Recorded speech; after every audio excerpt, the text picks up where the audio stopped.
Hi, I'm Katie Garner with RE/MAX Advantage in Central Virginia. Chances are, if you're trying to buy a home or if you thought about buying a home, you're going to be involved in a bidding war in this 2021 seller's market. So I wanted to jump on here and give you some tools and ideas about how you can win a bidding war.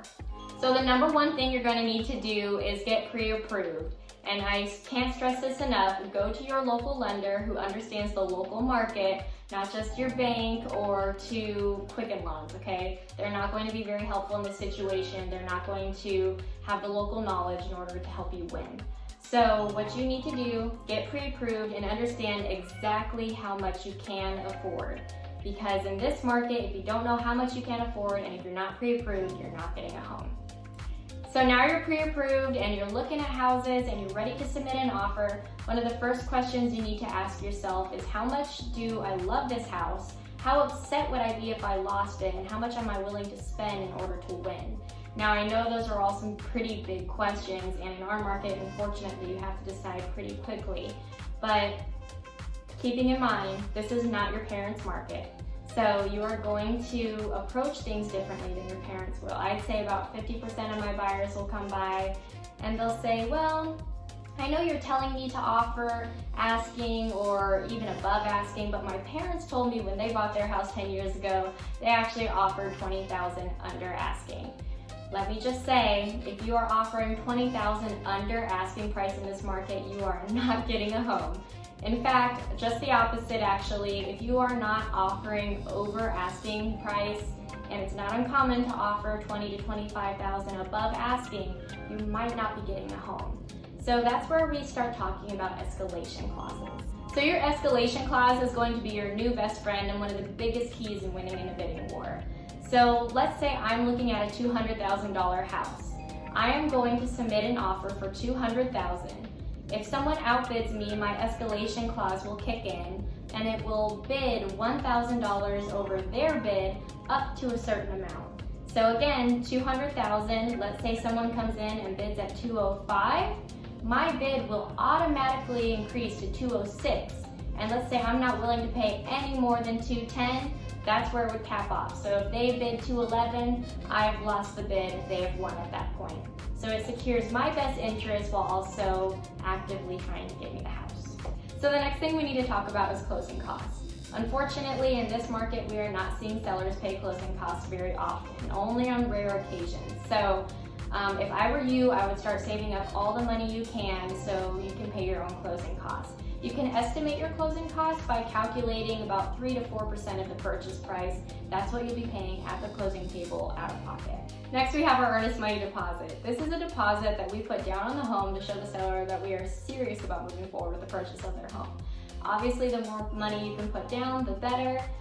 Typically, in our Central Virginia area, we do about 1%, but if you can do 2% or more even, you're going to have a stronger offer. Next is the home inspection contingency. This is the contingency in your contract that protects you should you decide that you aren't happy with the results of the inspection. Now, we are seeing more and more people completely waive their home inspections, and that is an option. It's definitely a very secure option if your main focus is to win the bidding war. However, there's also a couple other ways to approach the situation. One of my favorite ways to approach it is to buy the home in as-is condition with a home inspection contingency. So that says to the seller, I am prepared to move forward with the purchase of your home and I'm not going to ask you to do any repairs whatsoever. However, if there are any major problems with the home, I reserve the right to get out of the contract and to keep my earnest money deposit. The first thing I do in this situation as your real estate agent is call up my inspector and I try to get on his schedule as soon as possible. Typically I can get on my inspector's schedule here in about 3 days. So that makes for a shorter inspection period. That way if I do want to get out of the contract, we only took the house off the market for 3 days and the sellers tend to feel more comfortable about that. Another way to win a bidding war is to be flexible with your closing date. Now part of this is going to depend on your loan if you have a loan, but if you're able to speed up that closing date, it tends to be beneficial for a lot of sellers who are trying to get out of the home quickly. On the contrary, if that seller has to find a replacement home for the one they're selling, a longer closing date might be better for them. Now, my last resort in a bidding war is to remove the appraisal contingency. Now, this is a hard decision, especially depending on your loan and situation, but in a bidding war, the price of a house can skyrocket and it can go over the appraised value. So in this case, if you happen to have a loan that suits it and you're in a situation to cover the excess of the appraisal and that's something that you're willing to do, removing the appraisal contingency might be a great option for you. Now, my very last strategy is to write a love letter to the seller about the house. If you can see yourself baking cookies with your kids in the kitchen or the dog running through the yard, whatever it is that you love about the home, share that with the seller and tell them how much you would love to be in this home. So with all that being said, keep in mind, when you are in a bidding war, you're playing to win, not just to play. So you want to try and use all the tools that are available to you.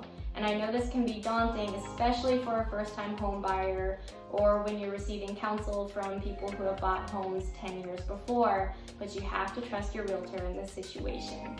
At this point, you need to weigh your options and decide how much homeownership actually means to you.